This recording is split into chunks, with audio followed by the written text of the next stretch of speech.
Hello friends, मैं आज जो है आपको प्रैक्टिकल के माध्यम से समझाऊंगा टॉर्क के कंसेप्ट। असल में दो चीजें होती है, एक फोर्स जो है वो ट्रांसलेशनल मोशन के लिए रिस्पॉन्सिबल होता है किसी भी बॉडी को एक्सेलरेट करने के लिए, और दूसरी जो चीज होती है टॉर्क यानी रोटेशनल मोशन को के लिए रिस्पॉन्सिबल होता है टॉर्क। टॉर्क जो है डिपेंड करता है किस चीज के ऊपर? टॉर्क डिपेंड करता है परपेंडिकुलर डिस्टेंस के ऊपर इन फोर्स लाइन ऑफ एक्शन, यानी फोर्स लगाया जा रहा है line of action with the perpendicular direction to that, right. यानी कि अगर मैं इस दरवाजे की बात करूं तो इस दरवाजे के ऊपर ये जो चीज है ना, ये तीन जो चीजें लगी हुई है, ये तीनों हिंज है। हम इसके एक क्रॉस जो है ना ये रोटेट करता है, और जो मैं हाथ से खींच रहा हूँ या फिर अंदर की तरफ ले जा रहा हूँ, ये line of action.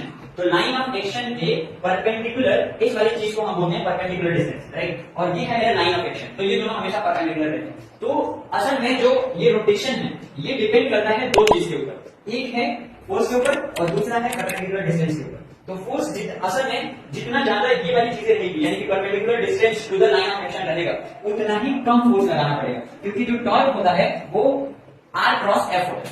R is the perpendicular distance, right. तो यहां से अगर मैं यहां से धक्का देने की कोशिश करूंगा तो ये थोड़े से, क्योंकि यहां से यहां तक डिस्टेंस जो है ना ज्यादा है, तो जितना फोर्स इसको धक्का बंद करने में यहां से लगा उससे कहीं कम, उससे कहीं ज्यादा यहां पे लगेगा, और यहां से अगर फोर्स लगाऊंगा तो उससे थोड़ा ज्यादा लगेगा। जैसे जैसे मैं नीचे की तरफ बढ़ूंगा, राइट, तो उतना ही ज्यादा फोर्स जो है ना मुझे लगाना पड़ेगा, क्योंकि R अगर R यानी यहां से यहां तक का जो डिस्टेंस है वो घटेगा तो फोर्स जो है ना मुझे